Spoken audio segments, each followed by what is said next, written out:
Hi, I'm Alexander and this is Should You Watch the Conservative Leadership Debates? So, some of you, probably from the UK, will probably know that Boris Johnson has stepped down as Prime Minister and now we are having the Conservative Leadership Debates.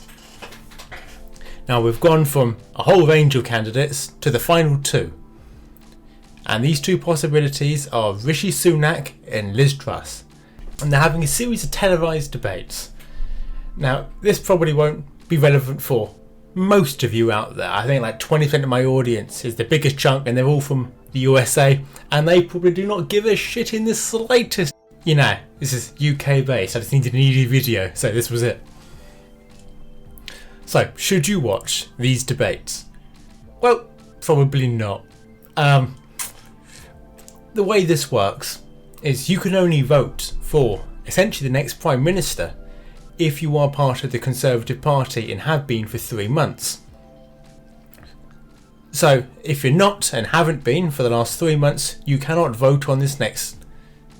You cannot vote for who you think should be in charge of the party. Fairly simple, really. But there's really two reasons to watch this. The first of which is if you can vote, and as I said, you had to be a member for 3 months to do so, so you can't just sign up now and go, I'll put my vote in. No. So it's either if you can vote, or you're just looking for some entertainment. And I am a somewhat political guy. I like philosophy. I like seeing the candidates really debate it out. And wow, it's just been a bit of a disappointment.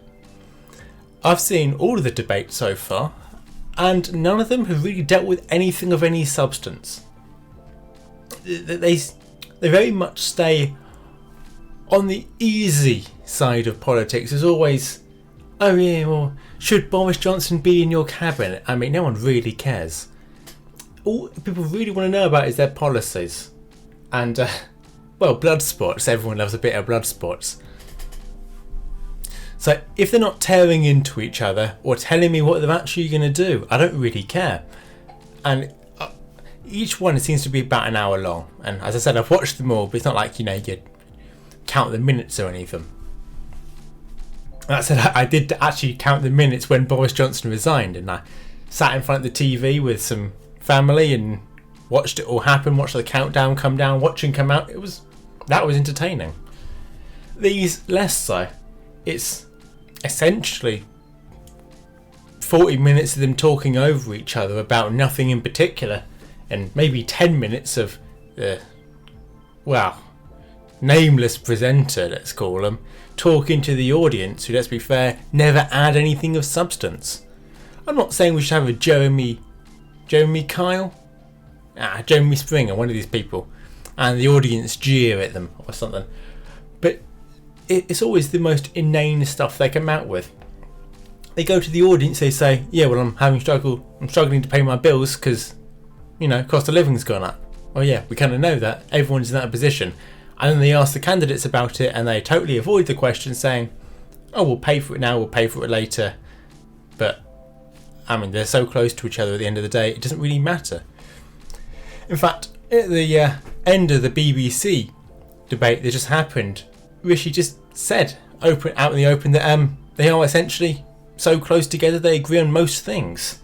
And it's not really a big surprise them both being in the Conservative Party, both being cabinet members for Boris Johnson, and both being in the running because that's who the MPs are like. But it wouldn't hurt to have a bit of separation. That said, you can only the members of the Conservative Party can only vote for the final two. Up until this point, it has been chosen by the members of Parliament. Situation I'm not entirely pleased with. I mean, I do wish it was a bit more democratic, being a democracy, but it's their party. How they want to run it is up to them, I suppose. And I've got a bit off topic. This was meant to be, should you watch the debates? And I think I've covered some of it. I mean, at the end of the day, most of it is uninteresting. Not because it's politics, but because they don't actually get into the heart of any of the issues. it would be nice to get them. I mean, they seem to cover the whole range every time, and it's always the same thing said. It's, should we cut net zero? Maybe, maybe not. They've all got the same position apart from Kemi, but Kemi was knocked out. So I think some of the previous debates were more interesting when there were still 5 of them and there was actually some range. But now it's mostly just character attacks and Rishi talking over Liz, which a little bit amusing. It does feel a bit like a very, very boring talk show with a couple of rude guests. So unless you are really embedded in politics and you really care, and maybe even you have a vote in this upcoming election and you're just trying to work out who to vote for, well, unless you fall into one of those categories, I don't think you should bother watching. And even if you do, I mean, at the moment it's just so repetitive. I can't imagine you wouldn't have made up your mind by now if you're actually trying to choose between the two of them. And I won't tell you where I personally lie on the matter, because 1, I don't have a vote, and 2, this isn't a politics channel. This is just a cheap video I can throw out.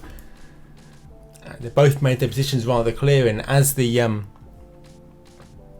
content of each debate seems to mirror the last almost identically, pay more for the NHS, pay more in taxes, pay more in everything else, pay more. I don't think many people are really watching these. Even the people in the audience seem to be half asleep most of the time. I mean, why wouldn't you be? It's not exactly peak entertainment. That said, I do actually appreciate the fact it is televised and open to everyone and you can watch it. But it's not for me, even though I am still watching them because morbid curiosity. And it's probably not for you. And especially if you're outside of the UK, I mean, I can't imagine why you'd want to watch it. What will happen will happen, what won't. I'm not on Twitter tweeting about this rubbish all the day. I'd much rather get back to watching In Plain Sight, which is an absolutely fantastic TV show I just started watching. So I dropped that in there as a possible upcoming review, although I'm still late on Thursday.